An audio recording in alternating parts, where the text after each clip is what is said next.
Hey guys, it's been several months since I made a video on the Gamo Maxxim and Gamo Magnum air rifles and also the pellets.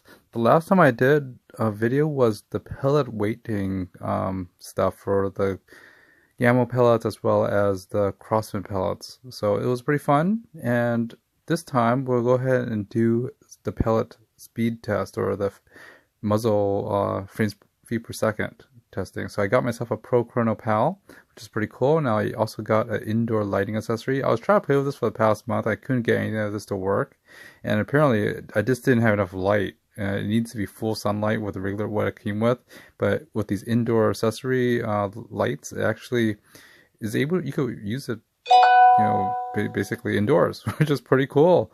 So it only runs the Chrono Pal actually runs on a 9-volt battery, which is very convenient because you bring it out to the field and stuff and still use it.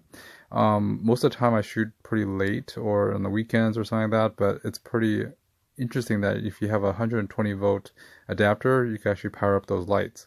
But the Chrono Pal itself just uses sunlight, but for me, there's no sunlight, so I have to use these accessory indoor lights for everything to work.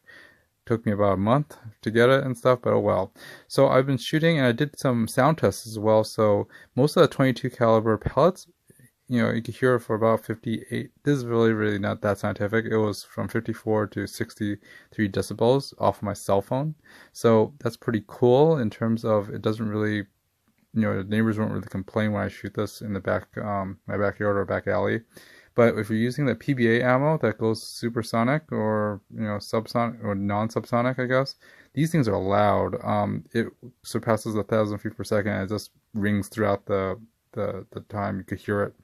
Basically, your neighbors will probably complain if you shoot this PBA Platinum ammo at 1,200 feet per second or more. So how I do this for the testing is basically I load up a clip of 10 of each of the ammo, and I shoot 5 with the Swarm Maxxim, and then I shoot 5 with the Swarm Magnum and get the difference. So this is the PBA ammo with the Swarm Maxxim at 979 feet per second as a median, and for the Swarm Magnum it's 1,230 feet per second as a median.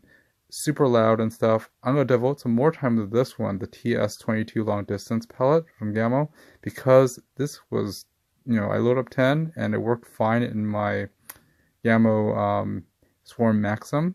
It worked fine. It shot about 564 on average, and for the Magnum it shot 709 on average, or the median of the 5 shots. The other thing about this was that on the Magnum, these long distance ones actually caught, and the shroud got caught on the magazine in the Magnum, and basically just got jammed, which is messed up. It only happened on the Magnum. I had to use a push rod, like a barrel rod, to push it out, or to get to it and push it out. But it locked up the clip for a while, and it's because the shrouds are ear long, and it just slips around. But it was only on the Magnum and not the Maxxim. I tried it for 10 more shots, and it didn't have that same issue on the Maxxim, only on the Magnum, which is kind of weird. I do clean my guns. I use like the Gamo air gun oil as well as quick cleaning pellets. Gamo, Beeman, doesn't matter. I just use them every 100 shots or so. I use it once. I also try the Master Point Energy, pointed country. These are pretty cool. Basically, on the Maxxim, it's shot at 692 as a median feet per second, and for the Magnum, it basically shot at 880. So the Magnum has anywhere from 170 to 200 feet per second gain on the Maxxim. On these Magnum Energy pellets, I got about 722 or 715. The Maxxim air rifle basically is a plus or minus of 20 feet per second. The Magnum is plus or minus 20 or so, 2 or 15. You get about 170 to 200 more feet per second on the Magnum. These Hunter ones shot at about 650 on the Maxxim, plus or minus 20 or 30, and for the Magnum it was 905 feet per second. So definitely there's an advantage to getting the Magnum, but for everyday use I prefer the Maxxim, and I shot at least 500 rounds with the Maxxim because of the quick shot clips. If you were going to buy this as a gift or present or whatever, I would highly suggest the Maxxim and not the Magnum. Magnum's way too heavy. It's too long. It's hard to find a case for it. Not to mention, you know, it's something weird, the mechanism that doesn't seem to jive right. I also shoot a lot with my Vigilante, the Crossman Vigilante pistol. This is really fun. Basically, you can shoot, but it uses CO2. That's what I didn't really like about these air pistols, is that they use CO2. And you know, to buy CO2, the first 20 or 30 shots are great, but the rest are kind of wimpy.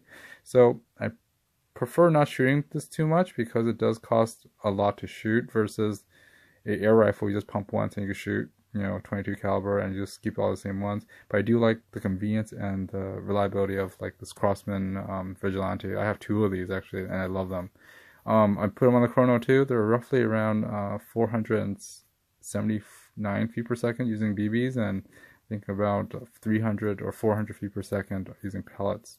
Anyways, have fun shooting. Please shoot safely, and I'll see you next time.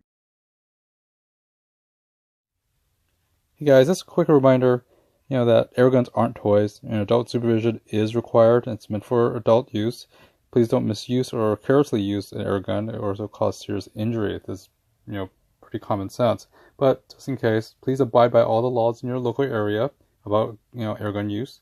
And of course, all the stuff I you know, usually have on YouTube, I probably will have a link in the description below. So whether it's the Gamo clips, the ProChrono, or even, you know, the Swarm Maxxim, Swarm Magnum, they're all listed on the description. So if you'd like, you know, go ahead and click on it and see if you want to read more reviews and stuff. Anyways, please like, subscribe, hit the bell button for more of these reviews and stuff, and I will see you next time. Stay tuned. See ya.